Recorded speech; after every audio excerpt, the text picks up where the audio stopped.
Shalom teman-teman. Komunikasi adalah pembicaraan dua arah. Misalnya saya bicara dan yang kawan sebelah itu mendengar. Kemudian waktu kawan sebelah bicara, saya pun mendengar. Ada satu kesalahan kita. Mungkin di dalam berdoa kita terlalu banyak bicara. Tuhan, saya minta ini, saya mau ini, saya ingin melakukan ini, saya minta berkat ini, saya minta tuntunanmu ini, saya mau melakukan hal-hal, semuanya kita sebutin. Dan di dalam doa kita tidak memberikan kesempatan kepada Tuhan untuk berbicara kepada kita secara pribadi. Teman-teman, dalam hal ini saya belajar untuk dalam berdoa pun perlu berdiam diri, mendengar apa yang Tuhan mau sampaikan. Tidak hanya saya yang bicara, tapi juga Tuhan bicara. Tuhan bisa bicara melalui firman-Nya. Tuhan Yesus memberkati. Haleluya. Sudahkah yang terbaik ku berikan kepada Yesus Tuhanku? Besar pengorbanannya di Kalvari, diharapnya terbaik dariku. Berapa yang terhilang telah ku cari, dan ku lepaskan yang terbelenggu. Sudahkah yang terbaik ku berikan kepada Yesus Tuhanku? Tuhan Yesus memberkati kita semua. Halo, selamat malam. Semoga yang belum bekerja mendapatkan pekerjaan, amin. Semoga yang belum berjodoh mendapatkan jodohnya, amin. Semoga yang belum karuniai anak diberikan keturunan, amin. Semoga yang sedang bersedih diberikan kebahagiaan, amin. Semoga yang mencari-cari apa-apa untuk keperluan hidupnya dipermudah oleh Tuhan Yang Maha Esa, amin. Pokoknya doaku yang baik-baik untuk semua teman-teman diberikan Tuhan Yang Maha Esa kepada kita semua, supaya kita semua bahagia, amin, amin, amin. Berbagi kebahagiaan, bahagia. Selamat malam. Shalom teman-teman. Firman Tuhan pada hari ini dari Matius pasal 12 ayat 20, bahwa buluh yang patah terkulai tidak akan diputuskannya, dan sumbu yang redup nyalanya tidak akan dipadamkannya. Bersyukur. Dia Tuhan yang selalu ada bagi kita. Dia tidak pernah meninggalkan kita, tidak pernah meninggalkan saya dan saudara-saudara. Dia Allah yang memberikan pertolongan, Dia Allah yang memberikan perlindungan, Dia Allah yang memberikan pendampingan, Dia Allah yang tidak pernah meninggalkan kita sendiri.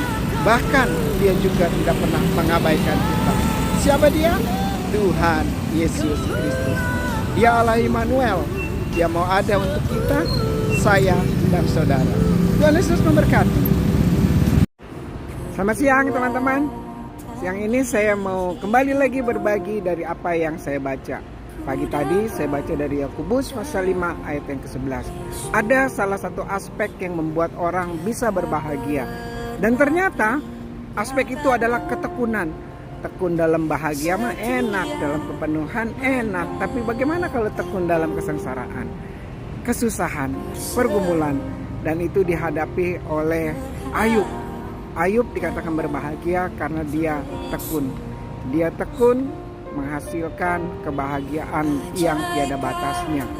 Kesehatannya dipulihkan, rumah tangganya dipulihkan, harta materinya dipulihkan, dan yang terlebih adalah Tuhan senantiasa hadir di dalam kehidupannya, baik dalam saat masalah atau juga dalam saat senang. Tuhan Yesus menolong kita untuk tetap tekun. Selamat siang teman-teman. Di dalam hidup kita tentu ada mendapatkan sesuatu dan kehilangan sesuatu. Sebagian besar tentu tidak mau kehilangan sesuatu. Namun ada satu kehilangan yang sangat menyedihkan di dunia ini, yaitu kehilangan pengharapan. Pada saat orang kehilangan pengharapan, tentu ia akan merasa hidup ini tidak berarti. hidup ini tidak berguna, ia hidup sia-sia. Namun kita bersyukur, Yohanes 14 ayat 6 berkata, akulah jalan, kebenaran, dan kehidupan, kata Tuhan Yesus. Dan undangan ini juga tertuju kepada kita semua. Dia adalah pengharapan yang sejati. Di dalam Dia ada jalan keluar, ada pertolongan, ada pendampingan. Jangan kehilangan pengharapan dalam Yesus yang sejati.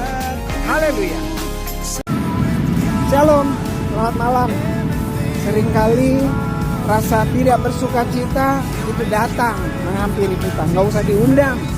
Rasa tidak bersukacita itu bisa datang suka-sukanya dia. Namun Rasul Paulus di dalam penjara, dia menulis surat kepada jemaat di Filipi pasal 4 ayat 4. Bersukacitalah senantiasa di dalam Tuhan. Benar juga ya.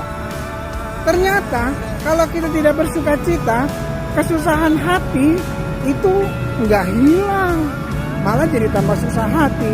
Dengan kita bersukacita di dalam Tuhan, itu ada kekuatan baru yang melampaui segala akal.